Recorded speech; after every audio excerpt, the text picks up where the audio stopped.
Hello, I'm Lindley Gooden. Welcome to the Marketforce webinar, Customer Experience in the Age of Robotics, held in association with Kofax. Now, the rise of robotics has inspired both excitement and fear among employees across industries and consumers alike. The media often splashes headlines predicting robots causing the loss of jobs, and films portray a world in which all-knowing robots gain absolute autonomy out of the control of any human on the planet. Brilliant. But what will the reality of robotics look like, and where will the best opportunities and greatest challenges lie when it comes to the customer experience? Well, that's why we're here today. Over the next hour, we'll be discussing everything from RPA to chatbots and looking at how they can revolutionize the customer journey for the better. We'll also look at how you'll need to prepare. There's lots to talk about, from dealing with customer data in the right way to maintaining employee morale. So what can you do right now to succeed in the age of robotics, and how can you tackle some of the problems that arise along the way? Let's find out and straight away meet our panelists. First of all, Jonathan Kidd. Hello, Jonathan. Hello. Good to see you. Good to see you. Good to see you too. Jonathan is Head of Robotics and Transformation at Bank of Ireland. He's also a member of the Open Banking Working Group at the European Banking Association. Jonathan's held senior positions in mobile banking, payments and IT architecture within Bank of Ireland. And prior to that, he was IT director at an internet travel company. Good to see you today. Thank you. Next up, we have Elliot Biggs. Hello, Elliot. Hi there. Good to see you too. Elliot is Strategic Development Director at Ageas. Now, Elliot has worked in the financial services sector for over 15 years with an extensive career in IT, business transformation and strategic planning. Elliot's motivated by a desire to grow businesses to become fitter and stronger, embedding change and delivering great outcomes for customers and internal stakeholders. Great to see you today. You too. Next up, we have Daniel Robinson. Hello, Daniel. Hello. Daniel is Transformation Director at More Than, part of the RSA Insurance Group. His focus is on driving forward both the digital and cultural transformation of the business, incorporating agile and lean approaches with a large dose of customer focus to drive an agenda of pace, accountability, and relentless test and learn. Good to hear it. Thank you. Next up, and finally, we have Dermot McCauley. Hello, Dermot. Hello, Lindley. Dermot is Vice President of Marketing at Kofax. In that role, he focuses on automation of people-intensive and document-intensive processes. The Kofax portfolio encompasses robotic process automation, teeth in, document capture, process management, analytics, e-signature, customer communication management, and content handling in a unified software platform. Good to see you. Thanks to Kofax for supporting our webinar. Great to be here. Thank you. Great. Well, we have lots and lots to talk about over the next hour, and many of you will have your own comments and questions for us, so I'll give you the opportunity to put them to our panelists throughout the webinar. Get in touch either using the Twitter hashtag, which is CXRobotics, or the question section right here on our webpage. We'll get to as many as we can towards the end of the discussion. Plus, we have 2 short poll questions for you, so stand by and we'll have the first of those in about 10-15 minutes. So get ready with your fingers at the ready. For now, let's get started. It's estimated that the value of the robotics market will hit around $135 billion by 2019. So how much of that is driven by customers? Dan, if you can kick us off and just tell us, how is the customer demand driving automation? Yeah, I think first of all, hands up from the financial services industry particular. I think this really started with expense reduction, particularly on back-end processing. But very quickly, I think our focus is very much more customer driven. It's about making a slicker, quicker, better customer experience now. Yeah. Cost first. I mean, customer experience obviously now, Dermot. Really yeah, important. we've experienced that hugely. So the first wave, I think you could call it, of robotics was about efficiency, and it was heavily driven by the institutions themselves. But the second wave is driven by a radical change in customer expectation and behavior. We've seen in the last 10 years with internet, mobile, social technology, people have more choices, less patience, they need an experience. And what we discovered really at the end of phase 1 of robotics is that we can actually use robotics to make the customer experience much better as well. So that experience really is driving a second wave of automation, I believe. It's been possible in principle for a while. It's now possible. It's practical. You can actually buy and get into this this process. But in banking, of course, there's been so much work going on, Jonathan. That how are banks doing at the moment? Do you think? I think maybe a little unusually, I think banks are doing very well. I think they have maybe some advantages in the sense that they have scale, they have standard processes, they have a competitive need to modernise, to reduce cost-income ratios, to reduce costs generally, to free people up to focus more on value-added customer-facing activities. And I would agree with what the guys started out with.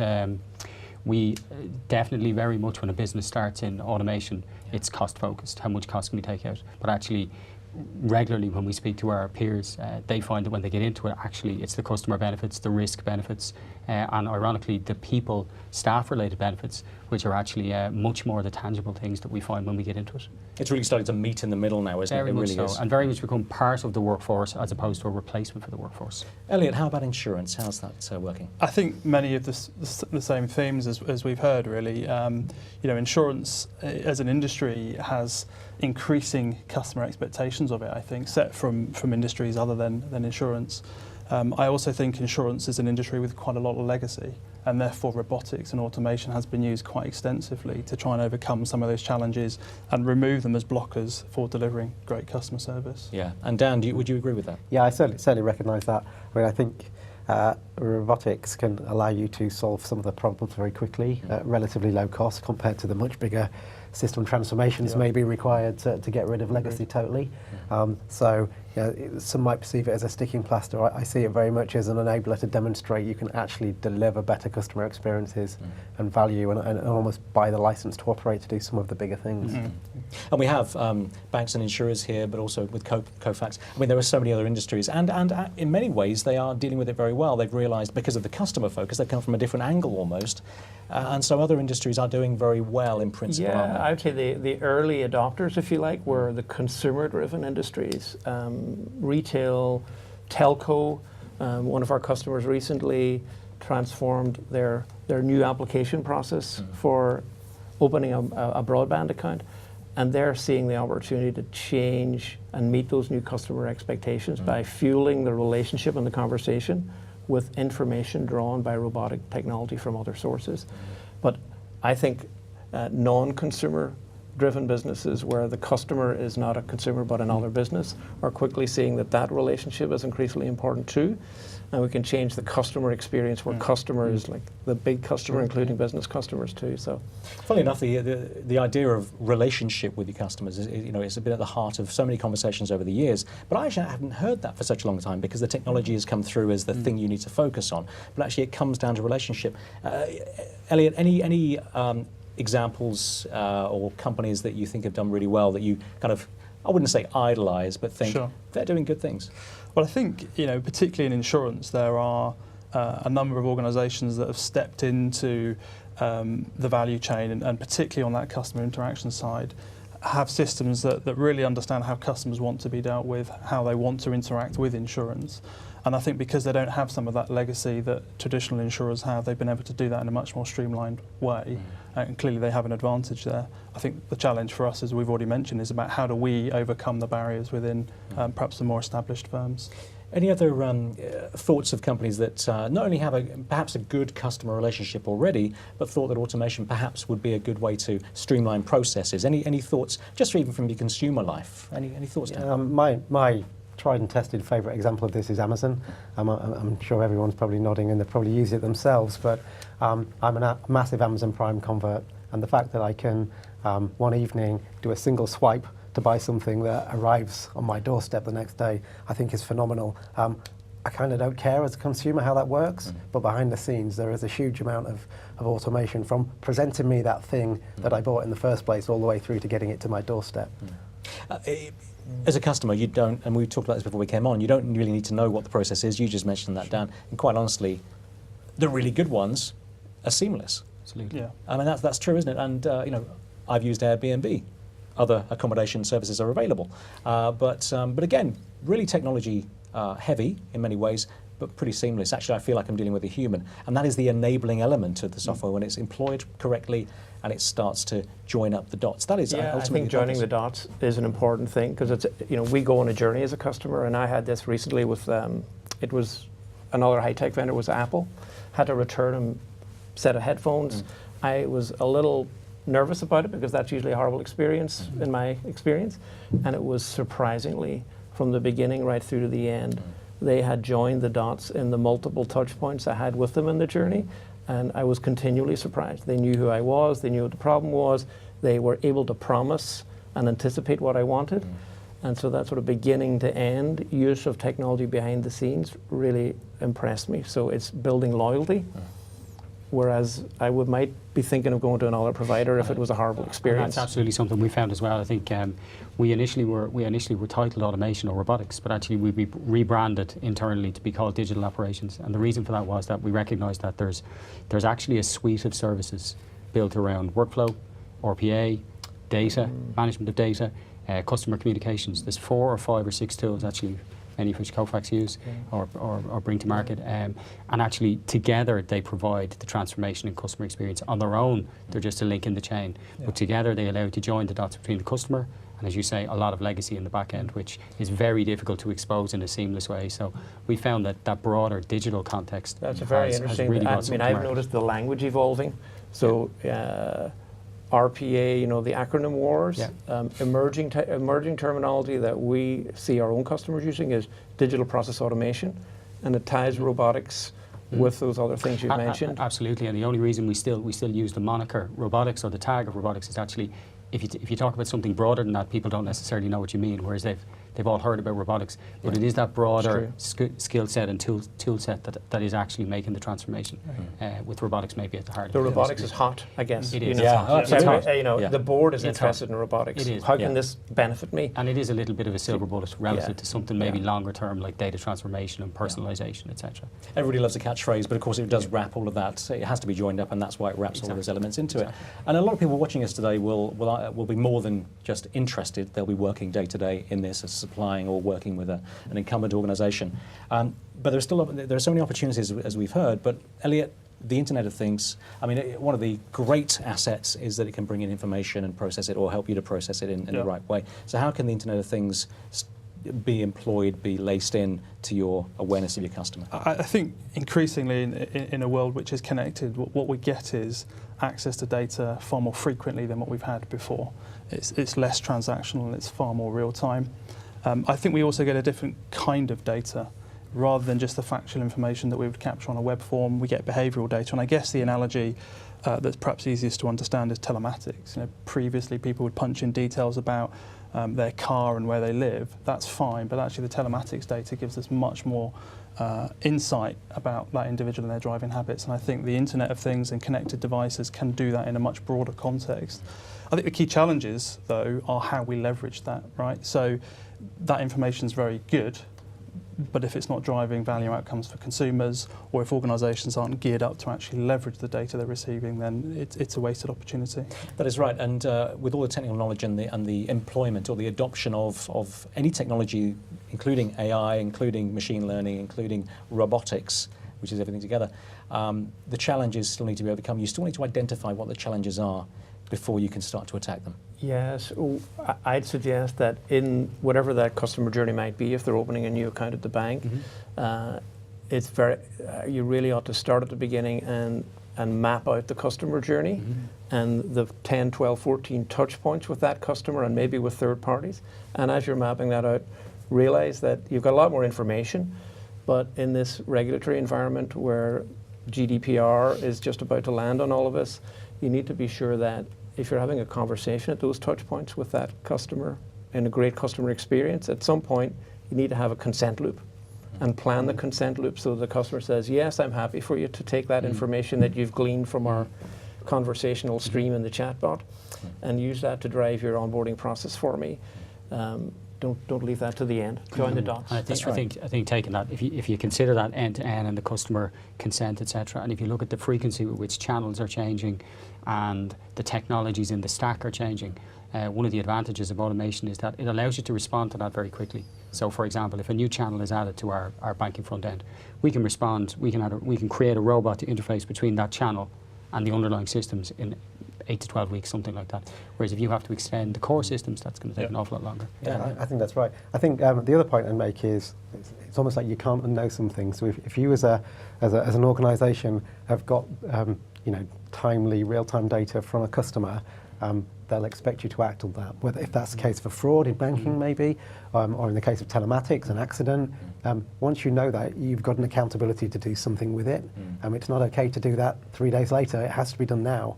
And that's the customer expectation really it's changed on that. It's a value exchange, I think, with the customer. If we talked about GDPR and the sensitivity around sharing data, and I think providing organisations can demonstrate the value that they can give back to customers through sharing that information, then there's some value in it. And I think the issue, GDPR is a timely reminder, a very big timely reminder of the need for consent in whichever level that affects your organisation. In financial services, clearly very, very important. But that communication, that line of communication with customers and making it very clear, particularly in things like verbal bots, voice bots, which types of AI do you think will produce good results and take us forward, do you think, Elliot? I think particularly as we see that changing human-computer interface, the speech analytics, text analytics, that kind of natural language processing technology and the insights that can drive and the interface that can drive with the consumer is where I think there's a lot of scope and a lot of opportunity. The technology may not be quite there yet, but it's certainly emerging at a pace, and I think that's where we can perhaps shift the dial in terms of how consumers interact with companies long term. Yeah, I think that's spot on. I also think there's almost a step back to get the basics right that we need to do in some areas as well. So I think we can use exactly the same kind of technology to improve our call center demand forecasting, for example, so that customers don't get that we're experiencing a period of unexpected demand, call back 15 minutes time type message. So I think we've got to start with getting the basics right and then get excited for the future, but at the same time not get too excited and too focused on the shiny things when we've still got basics to fix. I think there's a huge, for me, I totally agree with the guys. I think the biggest component of it is time. So if you ask that question with a 1 year time horizon, I'd say RPA. If you ask that question with a 3 year time horizon, I might say NLP. If you ask it with a 10 year time horizon, I'd say AI and machine learning. So I think what we're trying to do at the moment internally is actually to understand the landscape of artificial intelligence and cognitive computing in its broadest sense, to understand which bits are of use to us now, which bits are quite immature and maybe aren't for 5 years, and where are the pieces in the middle. Because there's an emerging tool set here which is broadening and getting more useful over time. Which we didn't plan, but let's move into your thoughts on this now with timescales. We now want to hear directly from you. Let's run our first quick poll. Just so you can get involved in our conversation. We really value your thoughts on this one as well. It's very simple. Look at the options on the screen now. Vote on your screen as soon as those have come up, and vote on the option that's most applicable to you. The question is, for you right now, is, if you're watching this live, is at what stage is your organisation with RPA, or whichever you want to call it? We use it extensively every day of the week. We use it to a moderate extent when the needs arise. We use it, but to a minor extent, in pilots only. We don't currently use it, but we have plans to, or we have no plans whatsoever. There are a few options there. There are 6 options there. Vote for the one that you think is most relevant, and we'll come back to you in a second for our panel's thoughts very briefly on that. For now, what could the customer experience look like in 10 years' time? And it's very difficult to predict these things, it really is. But potentially, if there's a time scale involved here where machine learning and so on start to really be adopted throughout every organisation, 10 years' time, who fancies that? Dermot? I'll jump in. I see much more free-form exchanges of information. So I think our interactions with customers will be like conversations. Absolutely. And we'll need these technologies we've just talked about in AI to make them more conversational. Today we've got conversations that are constrained by us forcing them to be form-based. You fill out a form, or there's a structure to them, and there are technologies today, we can call them AI technologies, but they're technologies that are able to do text analytics and extract and understand even free-form streams. I think that the 10-year time streams will be chat-driven, whether voice or not, and we'll be expecting to extract and understand in the context of the chat what is the business required data to drive my new application process, and we'll then be presenting and still using robotics to present back for consent and verification other information we've taken from other sources. So it'll be much more free-flowing much less structured, but the expectations will be there that it's even more efficient for the customer. So it's a challenge for the industry, but I think that's where it'll go. Briefly, Dan, what do you think about that? Yeah, so I agree with all that. I think if we move it on further down the timeline and think about what customers really want, and mainly I think with a financial services organisation, they'd really rather be doing something more interesting.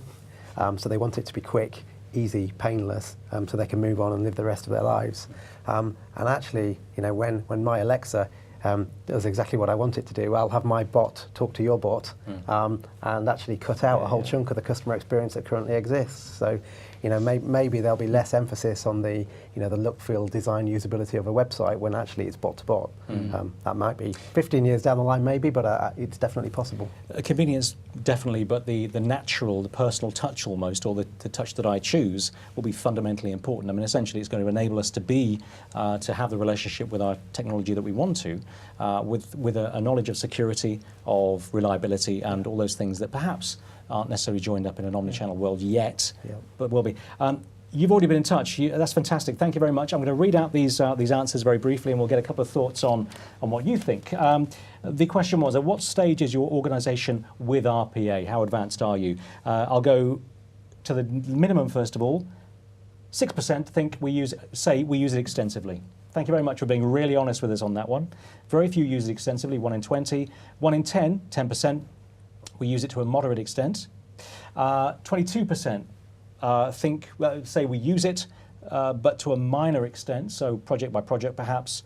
15% in pilots only. 36% we don't currently use it, but we're planning to. 11% we have no plans. So actually 11%, which is more than twice we use it extensively, say we have no plans. Right? Briefly, what do you think? Any thoughts, Jonathan? Yeah. I'm a bit surprised, to be honest. We'd certainly be in the 6% category. We use it extensively. It's a core pillar of our operations function. And I would have said those stats might have expected to see them 18 months ago, but I might have thought they might have moved on a little bit. Well, that's right. But interestingly, because you're watching from many different sectors across the world here today, that's really interesting because it's not just financial services, it's not just banking or insurance. And actually, whereas the leap has been taken, actually for smaller businesses, actually, perhaps that's a bit more difficult to make the choice. But it might also be a reflection of where those businesses are in their development. So I think UK financial services have been laggards in technology, and we talked about legacy earlier. Actually, RPA is really useful if you've got legacy, but actually if you're in a startup organisation where you didn't ever have legacy, you built it right in the first place, you probably don't need the process automation. I think that's right. Yeah, I think more automation doesn't necessarily mean success, and I think there are applications where it can absolutely be an answer to some of the challenges. I do also think that there's a lot of hype around automation, and quite rightly, because it has got lots of benefits. But I think that the take-up is always going to be much slower than the hype curve that we see. So, and certainly in the UK, with say 90% of the total number of companies, not necessarily the turnover and the proportion of GDP, but the number of companies, and I have experience of this myself.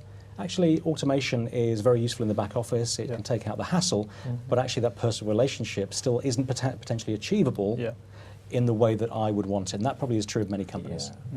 I actually don't find those surprising because we're out talking to different industries and people every day. So I think for a large portion of people and organizations, they're still in that phase one. They're still understanding, what is this robotics? So I think there's a huge remaining opportunity for many people to still use it for the efficiency purposes. We're talking really about what's coming after that, which some of us are already there. Others will get there in a year's time or whatever, which is how the robotics can impact the customer experience. And it's possibly true also that you're probably right, actually, that if you look across the broader set, maybe robotics as it's known today is more applicable to larger companies with the scale to benefit from that, whereas maybe some of the AI technologies coming down the road will be more beneficial to some of those companies, as you say, who don't have the legacy, don't have the need for that process automation, but do need better ways to engage with the customer, don't need the overhead associated with that. And you know what I found? I think one of the difficulties with anything new is how do I adopt this new thing? And I think we, Kofax, and those in the industry with us, need to make it easier for people who are in the early stages to understand this and to have a little taste of it. You mentioned pilots. How do you do a pilot? What size is it? How do you build a business case? How do you manage it and get some result quickly? Just making it easier for people to get onto this wave is something that's I think, important. Inevitably, it will be adopted in much larger scale across smaller organisations as well. It will be, of course, and that's happening right now. But there is initially it's not a painful journey.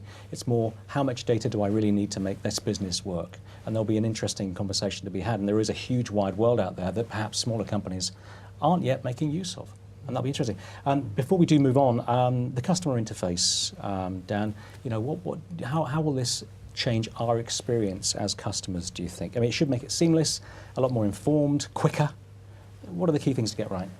Yeah, I think all of those things are right. I think first of all, we've talked about changing customer expectations. They're changing extremely rapidly. So what we have now that looks good won't look good in the future. We need to keep pushing that. But ultimately, I think customers want easy, slick transactions. And actually, they'd probably rather not have a transaction at all if there's a way of avoiding it. Because at the end of the day, if things work properly, then there shouldn't be a great deal of need for huge amounts of contact with an insurer or a bank.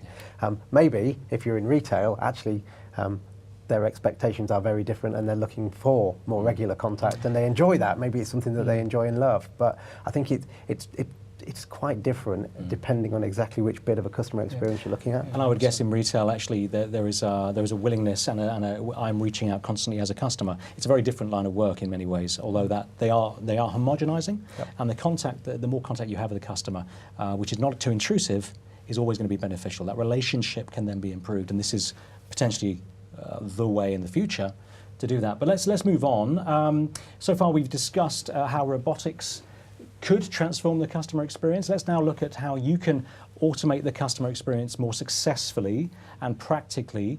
Let's start with RoboChat. Elliot, if you can kick us off. What are the key strategies to sort of make that work? Well, I think, as a technology, it's clearly advancing. We probably experienced personally examples of where it's worked well and where it hasn't. And I think you've got to choose your implementation carefully. So clearly, the advice here is not to go off the deep end, but to start small. Data is a key enabler to any successful chat implementation. And if you haven't got the data for your chatbot to be insightful, to actually be able to respond to customer demand, then you're probably going to cause more frustration than you are in terms of improving experience. So I think you've got to pick very carefully that experience, think through the end-to-end journey, and start small. Jonathan, I would ask actually that you could potentially blow it if your chatbot, if you don't let people know, at least now, that they are dealing with absolutely a bot of some sort. Sorry, my own view would be, certainly at the moment, as you say, it's an emerging technology. We're still grappling with the best place to start using it. Definitely start small, etc. But I think in the short term, I think customers, until it's seamless, I think you need to let them know what they're dealing with. I think if the customer feels you're trying to pretend to them that they're dealing with a person and they find out it's not a person, they're not going to be happy. Whereas if they knew up front, actually this is a seamless journey between FAQs on one side and talking to a person through a video link on the other, and they're moving along a continuum, and that they get to choose, I think they're totally okay with that. But when I see I am your virtual assistant, can I help? Yeah. Hey, that's all upfront and personal. That's no problem at all. Yeah. I make a choice. Exactly. And that's a good way. That's a good way forward. But I guess the difficulty is certainly now and will be in the future as well. It'll have to be judged as you go, testing and learning. In what contexts do you think successfully you can bring in bots and automated services like that can interact in an interface with the customer? Well, I think when people are making an inquiry, which is typically when you see the bots today implemented, it's like an adjunct service agent, and you want to be able to say, here's who I am. I think we could use that context to present back, maybe using what we could call old-fashioned robotics, to source, well, here's what I know about you, Lindley. Is this correct? Yeah. If that is done well, it can create a good impression. It can radically, in a positive way, improve that user experience and the user interface. But you do need then that consent aspect so that people are aware and you're not frightening them. You're going, oh, I would like a bot to tell me, we remember you. Here's your pattern of past behaviors in a positive way rather than scaring me. A more natural way, and actually that is going to be essential anyway with GDPR. Again, we mentioned it. that consent, if you are using data from a wide open source, you will have to deal with customers in an open-handed way. So it's going to be really important to do that and to pick your context, to pick the customers that you really want to deal with bots. Yeah, I think that's right, and pick something which causes real customer pain. So again, thinking in the insurance space, because that's the one that I know. Customers generally hate IVRs, the integrated voice recognition. Well, actually, if my IVR was a bot intelligently listening to what I said and routing my call, actually that would be a big step forward to where we are now. So the next iteration of that maybe is then the simple queries are answered by the bot, and then the more complex ones. But I think you've got to get the basics right. You've got to get customers used to the experience. And it's an not fully, but a partly automated way round to a personal touch, to a personal service. I mean, we talk about personalisation constantly, and that often means single customer view, but actually a personal touch can still be achieved if you are sensitive and you learn from that experience, which is exactly what this is about. Do you think the emphasis on personal touch will come through as a very big influence on the use of bots in some way? Yeah, I think for me, the challenge that the technology has is dealing with the sheer amount of variety that consumers present, right? So personal touch is all about, can I deal with you in an easy way? Do you understand me? And ultimately, can you answer the question or deal with the issue that I've got at hand? And I don't think consumers will see bots or the technology as a positive thing unless those boxes are ticked, unless we can deal with those things. So I think we have got to be careful, and we've got to go at the right pace for the technology, because if we do implement it too quickly, we're not going to get that personal touch. It's going to feel very impersonal.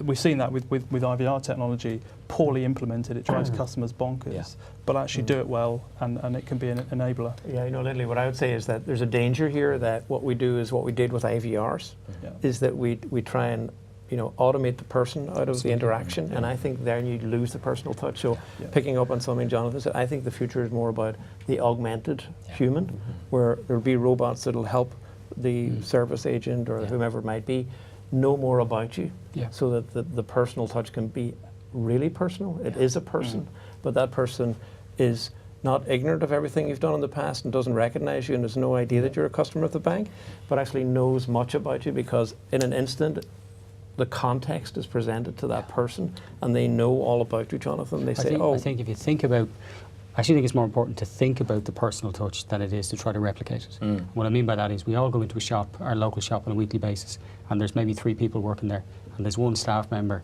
that has the personal touch and there's 2 that isn't. So that's the personal touch difference between 2 people.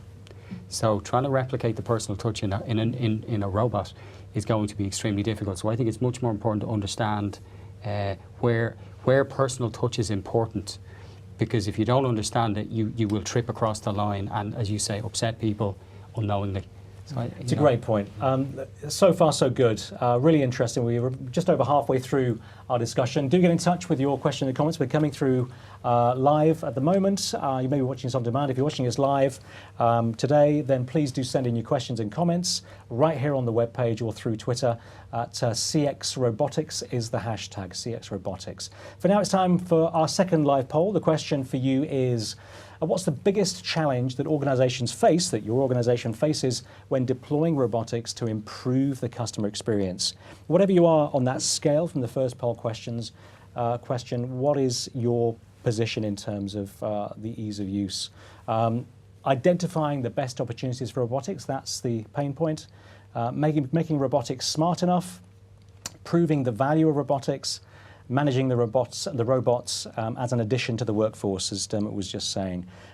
Where are your priorities? Answer one of those for us and get in touch, and we'll look at the results in just a minute or two's time.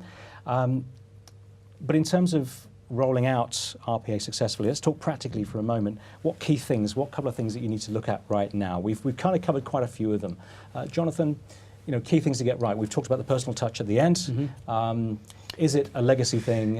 I think probably I was thinking, I think we get asked this question a lot. I suppose there's probably 4 or 5 things.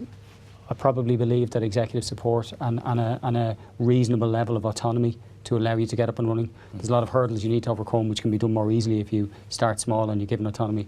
I think leveraging some external expertise and then building up internal capability in parallel. It's very hard to just give people robotic software and say, go do this, if they don't know what they're doing. I think external help is important. I think finding a killer use case is really important, because you'll convince not only the people outside the group that are trying to do it, you'll convince the people themselves won't believe it until they do it and they see it. And they'll gain such an excitement and enthusiasm for the software, for the product, for the space, by actually making a difference. And they'll tell other people, and it'll grow and mushroom. I mean, that internal, love of the system that they're using, I mean, that's really important. But also, something that we talk about, certainly with younger members of the team, is ideas, and actually, throwing my ideas into the mix in terms of developing it. That open software kind of, approach is really good. I mean, what about ideas and how they can improve my working life and the customer's experience? Yeah, I think that's spot on. So the people that know the pain they're going through best are those that are going through the pain. That's our colleagues in our organisations who are doing manual processes which ultimately make no sense, and are there through legacy reasons. They have all of the solutions. You've got to tap into them, and I think if you do that, then they understand, and they're part of it. I think we've also got to demystify the terminology a little bit. So I think there's a little bit of a danger about talking about robotics as almost companion workforce type things. People, I think, visualise a shiny metal object with arms typing away. You're thinking of Metal Mickey, aren't you? That's what I'm thinking of. But it clearly isn't that. This is about making our colleagues' lives easier, so that actually they focus on value. We have had that actually. We've had one guy. We do a tour on a regular basis, and we had one guy came in.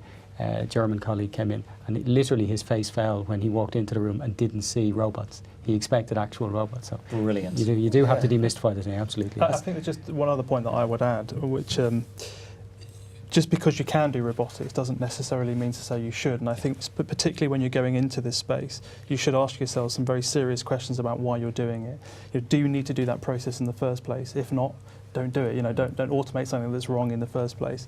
Can you integrate in your systems, your core systems? Because again, if you can, you shouldn't need to use robotics. So I think there are some steps that you should take to really challenge yourselves. Am I using this in the right way, and is it the right use case? Yeah. Well, we're having so many questions through. It's fantastic today. Thanks very much for writing into us. Here are the results of the poll. We'll go through it nice and quickly because there's still so much to say. The question was, what's the biggest challenge that your organisation faces when deploying robotics to improve the customer experience? Here are the results. They're actually interestingly even.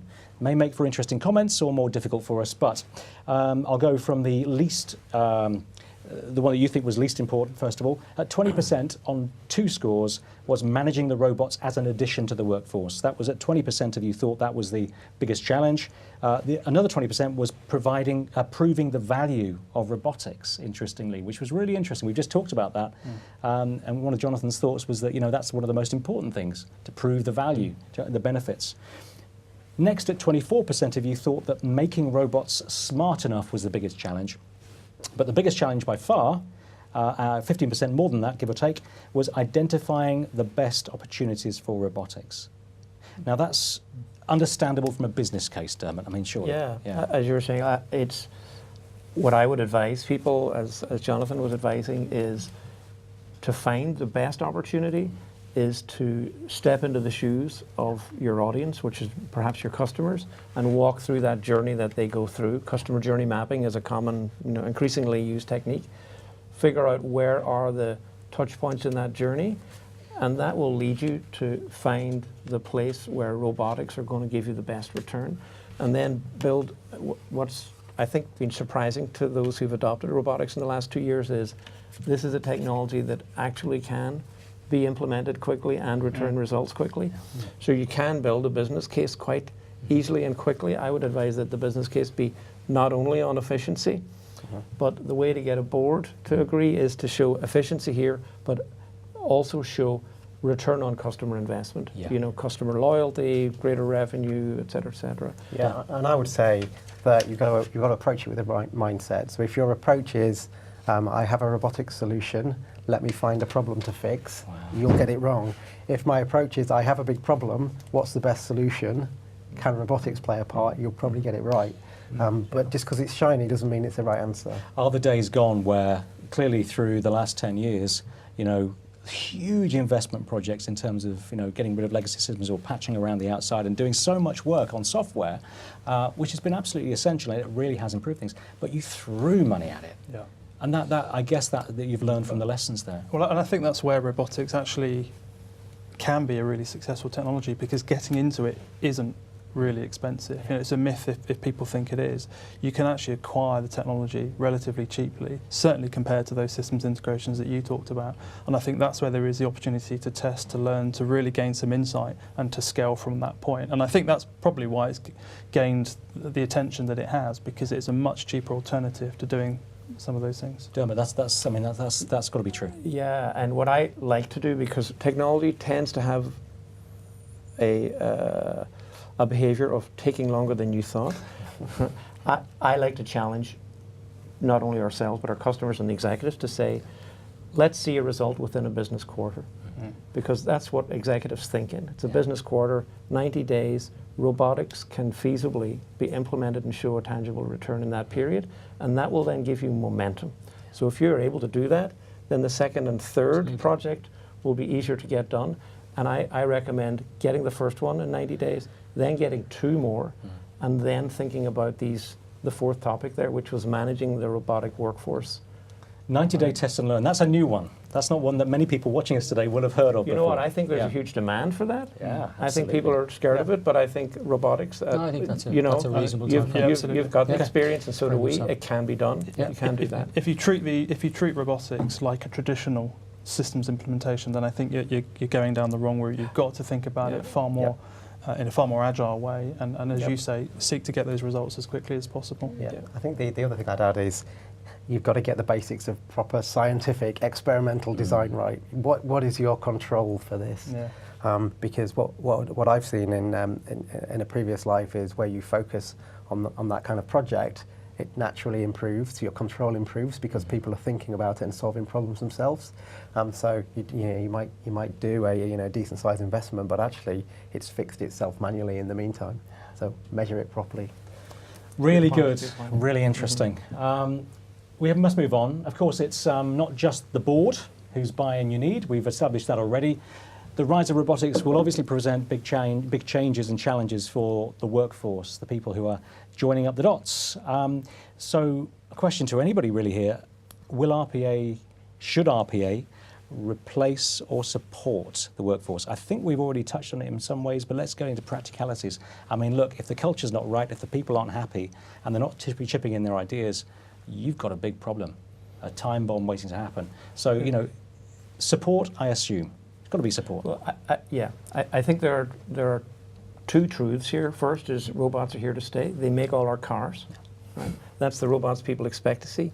But this is a new generation of robots that doesn't make a physical thing, but it does the work that too many humans have been doing, which is essentially navigating the breaks between our systems and gathering stuff and then translating it and delivering that experience to you.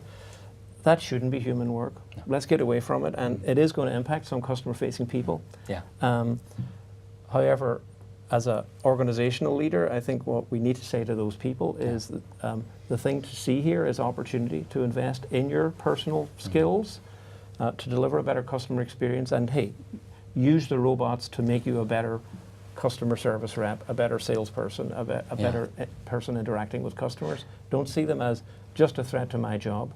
If that's how you see them, unfortunately, it's going to be a tough future, just as it has been in the car industry for people who don't have those jobs.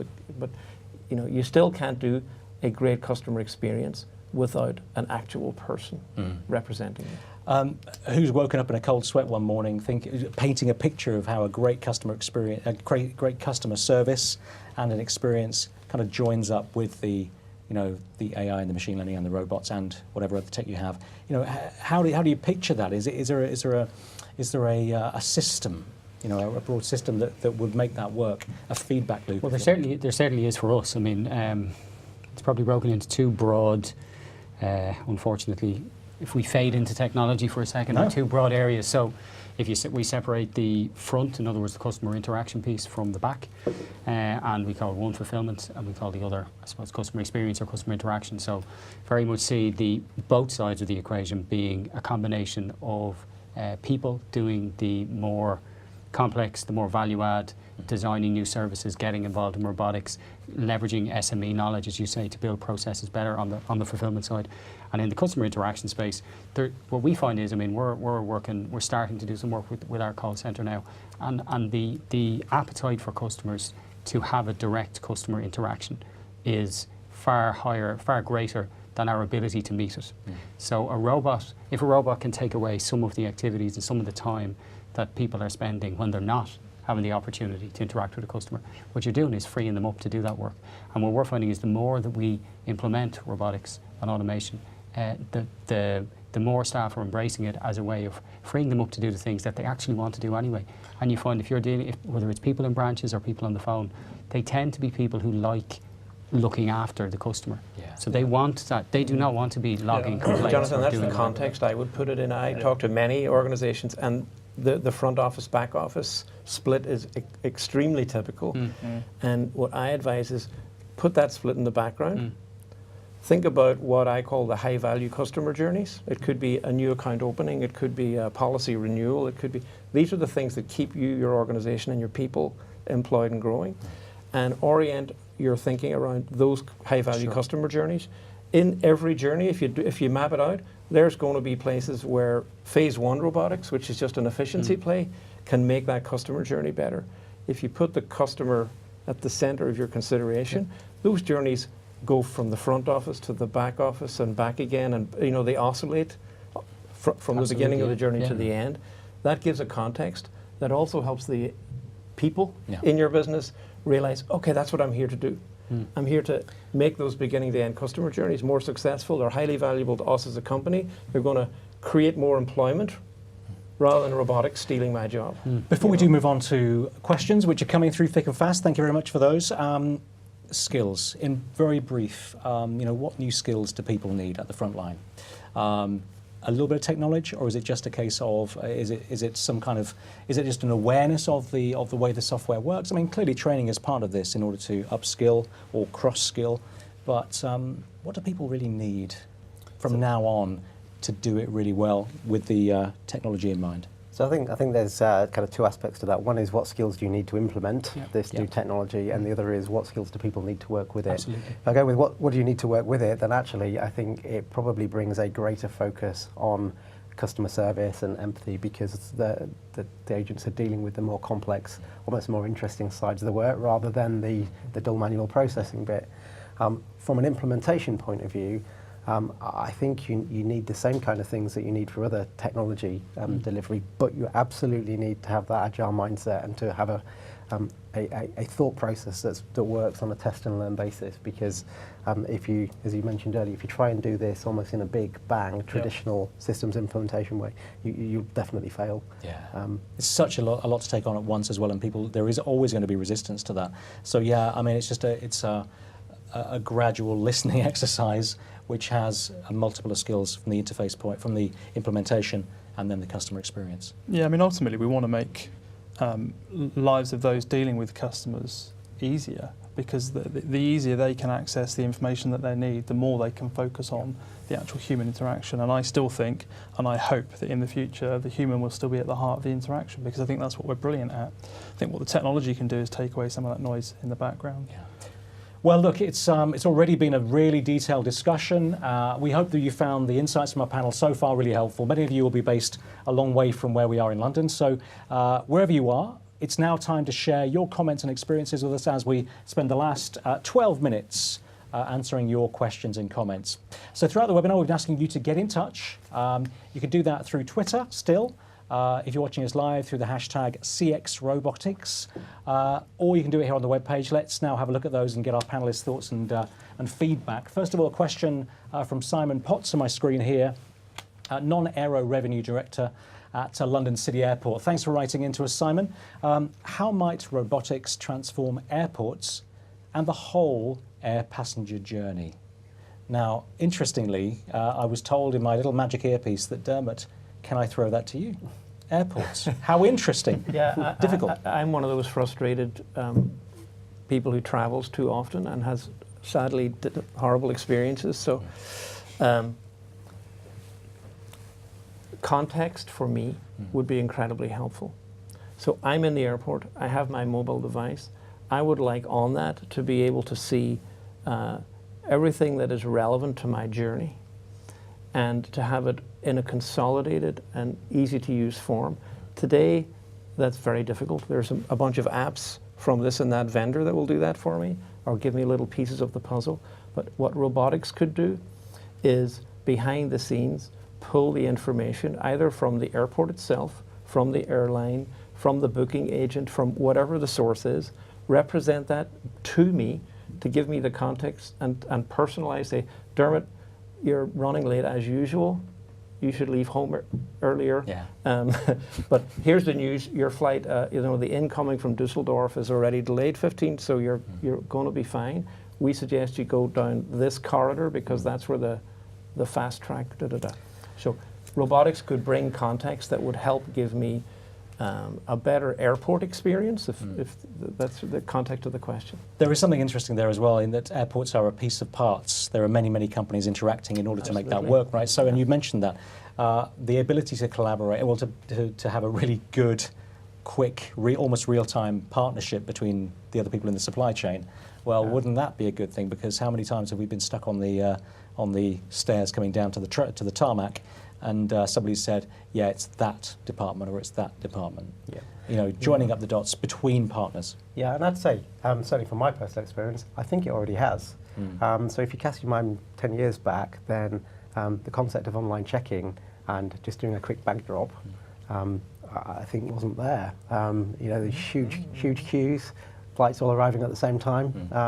I think it's already there. Now, whether that's technically RPA or whether that's some other kind of technology behind it, yeah, the but customer don't experience you just hate the security lines? Yeah. Don't they already know everything about you? Can't you do a fingerprint and walk through? I mean, the remaining biggest nightmare in airports could easily be solved by a bunch of smart robots and a bit of biotechnology. Particularly in our case with our situation in Europe. That would be quite useful at the moment. Yeah. Okay, let's crack on. We're at 9 minutes to. Question here from Thomas Madsen, who's a VP at Finska Bank. Thank you very much for writing in to us. Could you please provide the best example, if possible, of customer experience within the financial sector that you've experienced using robots? We may have to fudge the details slightly, but I'm sure we can get to there. And where is the best place to start, do you think? Best regards, Thomas Madsen. Thank you very much, Thomas. Good examples, and it may be from within your own. I can give you a good, boring example. If it's That short, makes a I'm difference. sure we'll It's stay very awake. short. There's no problem. Yeah. So an example is if you are a call center agent and you're on the phone to a customer and the customer has an issue, and at the end of that call you have to log the complaint. So you're now not on the phone dealing with customer queries. So if we can take that data and log the complaint for you with certainty that it's been logged and everything's okay, that agent is now free to do something else. Very briefly, any other thoughts? Because we have so many questions coming through, we could carry on going. Any thoughts? I mean, the point for me is that if you notice it's robotics, I think there's something going slightly wrong in the process there. So, I mean, I can't think of a good example. So I'll give you one not in finance. We talked about robots making cars. Now what robots do is they feed into your panel, your smart panel, when you have an issue. Through robots going and getting data, they'll tell you where's your nearest service station. You're going to have a flat tire because we can tell already. So you have enough time to get to this one, but not to that one. Yeah. So robotics can fuel that kind of experience and are doing that already. Measurement is so important. David Elliott, thank you very much for writing to us. David, you are a Group Strategy Director of Wessex Water, but you know that. Can you please elaborate on issues around building customer trust? Now, we have to be very short and sweet here, but customer trust is so important. And we talked about, in terms of robots, being honest and transparent with people about, certainly now, about when they're dealing with a system. Any thoughts on customer trust, which is so fundamentally important? Yeah, so I think it kind of depends where you start. In financial services, we don't start in a great place, I would suggest. And I think probably less robotics. I think you've got to be upfront that it's a robot, but more about the underlying data that you're collecting and how you're dealing with that data. Yeah. So if we think about chatbots, for example, you're collecting a whole series of data that the customer probably doesn't think about, like accent scores and from there, you could make all sorts of assumptions about people. You can't do that kind of thing unless you're being clear about it. So you've got to do the right thing. That's right, and clarity is so important. Before we came on today, we did talk briefly about clarity, particularly with in voice, if you're dealing with a voice bot. I keep calling it a voice bot. They may not be the correct term in your organisations, but clarity, that they understand what consent they're giving, that information is given kind of live, or at least checking back. This is going to be important with GDPR. I think partly because of GDPR and other regulatory requirements that force you to tell the customer what you're going to keep, get their consent, also allow them to say, actually, I want to be forgotten, which is the terminology. I would say what you need to do is integrate robotics with your communications technology so that there is a loop there and you're asking people for their consent, but it's integrated to the robots that are sourcing information behind the scene. Okay, we have lots of questions left. Let's try and run through them as quickly as possible. James Harley, Head of Lean Transformation at Bupa. Hello, very much for writing to us. Thanks very much. How do you demonstrate to the business, particularly IT, that robotics shouldn't be treated as an overly complex piece of technology and doesn't necessarily need heavy governance? Governance is very important. We talked about the implementation side, but governance, how can we convince the organisation? Elliot? Yeah, so I mean, our experience certainly is you've got to involve IT closely from the off. I think there is a balance there between heavy governance and being agile. We've talked about really the beauty of RPA is that you can implement it quickly. Got to be agile about it and not tie it up in a lot of red tape. But you need IT because you do need their support in terms of that infrastructure that runs a lot of this stuff. And so I think involving them early, engaging them in the process, but helping them understand what it is you're trying to achieve and how this technology works, and it doesn't necessarily interfere with a lot of the stuff that they've got going on in the back office infrastructure. Great answer. Final question, Kaylee Morris, thank you very much for writing into us, Customer Experience Manager at John Lewis. Where do you see the future of measuring customer experience going versus the current and dated methods such as surveys, which give us traditional metrics such as NPS, CSAT and ease? Well, actually, Net Promoter Score obviously is still very important. Where are we going from now on in? And let's just sum up because it's almost time to go. I think the measurements are going to shift from, surveying will still be there, but I think we'll be measuring those journeys end to end I've talked about, and not the individual touch points where you can say I'm 80% satisfied with this, but when you step back and look at the entire end to end, it's really a 45%. We can gather so much data with robotics now that can fuel a smarter measurement in the future. In terms of what to do next, we have sort of covered it, but we've covered so much detail. I'm an organisation that is taking my first steps. I came sort of towards the end of that first poll question. I'm looking at it project by project, minimal amount of robotics or automation in this way. What can I do now to start to identify what's really important to my company, what the customers want, and start to work out, as everyone said earlier on, deal with the pain points. Don't try to give a personal touch all the way through and replicate human behaviour. How do you start to do that? I would, just to summarise some of my points earlier, I would do a few simple things. Firstly, set yourself a 90-day goal. Secondly, think about those high-value customer journeys, whether it's a new account opening or a policy renewal, and pick the one to go after. Then use customer journey mapping, as I said, to step through with the customer glasses on. What is that journey? Use that mapping to identify the touch points where you can make the most impact and apply robotics very quickly. And then you'll be showing, not just telling people. Show, don't tell is a good rule to adopt. And so by the end of 90 days, force yourself and use whatever agile techniques you use in-house through that 90-day cycle. And it'll work. The advice has been given, off you go. I really hope that you've enjoyed the last hour and that it's provided some really useful take-home advice to help you in preparing for the future of robotics in your organisation. Thanks very much for sending in your questions. Lots came through, and for the poll questions. Sorry we couldn't get to every single question, but I hope that gave you some a good idea of the landscape. We would also really appreciate your feedback on the discussion today. It's that vital component in making sure that we cover the issues that you care about next time. So please do let us know what you thought of today's webinar by filling in the form on the right-hand side of your screen somewhere over there. We do value your opinion on that one. But as we've heard, robotics is clearly on the rise, and any company that wants to succeed in their industry is employing or has to employ robots now and in the future, not only to cut corners and cut costs, but more importantly to intelligently improve customer experience. Robotics can differentiate your organisation if you use the technology really well, transforming beginning to end customer journeys and really engaging customers more effectively than ever before. With that in mind, we do hope that you'll be able to join us at one of Market Force's upcoming events that will look at the issues, challenges in more detail. You can find out more on the website marketforce.eu.com, or you can find out much more about Kofax at kofax.com. That's correct, isn't it? Okay, well, many thanks to our panel today for taking part and to Kofax for supporting the webinar. And of course, thanks to you for watching and sending in your comments and your questions. We'll see you very soon. Until then, all the best. Take care.